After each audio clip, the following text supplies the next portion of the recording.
Et bonjour à tous, mon nom est François Letarte, bienvenue sur ma chaîne JDR Détente, une chaîne consacrée aux jeux de rôle sur table, avec une vidéoliste, et ça va être la question du samedi de co-critique, et cette fois la question est en lien avec les personnages non-joueurs, un PNJ.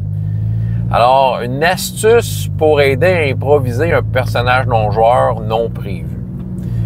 Moi, je pense que, déjà en partant, ça va être intéressant de faire le tour des répondants.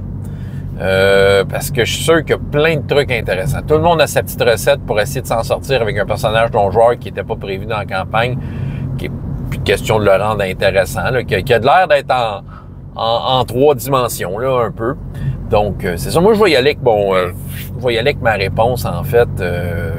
J'y ai pensé, puis moi, ma réponse est quand même assez simple, mais je pense qu'elle peut aider à développer le reste autour. Donc, il faut se poser la question, quand il sort un personnage non-joueur puis que soudainement, il a de l'air de vouloir prendre une place, les joueurs ont de l'air de vouloir s'intéresser à lui, c'est à un moment donné, il faut déterminer, mais qu'est-ce qu'il veut, ce personnage non-joueur-là? Tout le monde a un but, tout le monde a un désir, tout le monde a un besoin présent. Fait que déjà, si tu es capable de déterminer, mais qu'est-ce qu'il veut, ce personnage non-joueur-là? Là? Parce que souvent, les joueurs vont aller vers un personnage non-joueur pour leur propre but. T'sais, ils veulent demander une information à quelqu'un, peu importe, c'est souvent ça qui arrive. Mais OK, ça va peut-être se mettre en opposition avec ce que le personnage non-joueur, il veut aussi. Tu es peut-être en train de le déranger. Qu'est-ce qu'il est en train de faire? Il est en train de jouer aux échecs avec quelqu'un, puis qu'est-ce qu'il veut? Il veut essayer de penser à son prochain move, tu le déranges là. C'est ça qu'il veut. Tu trouves c'est un mendiant, qu'est-ce qu'il veut? Il veut de l'argent. Qu'est-ce qu'il veut, le personnage non-joueur? Ben là, c'est un but secret, mais il veut voler ta bourse, pendant que tu y parles. Qu'est-ce qu'il veut, le personnage non-joueur? Il a faim. C'est ça. Dans le fond, là, je lance un peu dans les airs toutes sortes d'idées mélangées, là.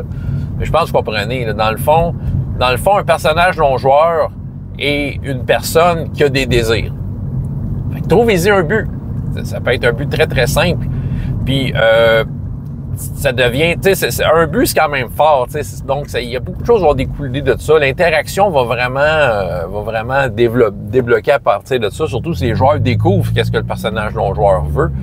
Sinon, s'ils ne découvrent pas, le personnage non-joueur, ben, à un moment donné, peut-être que dans ses réponses, il va détourner peut-être certaines réponses où l'interaction va être altérée par ses désirs. Peut-être ou peut-être pas. Mais déjà, je trouve que ça a un bon guide. Pour le restant, c'est quoi sa race, c'est quoi son sexe, peu importe, dans le fond, qu'est-ce qu'il fait dans la vie, ça peut être important.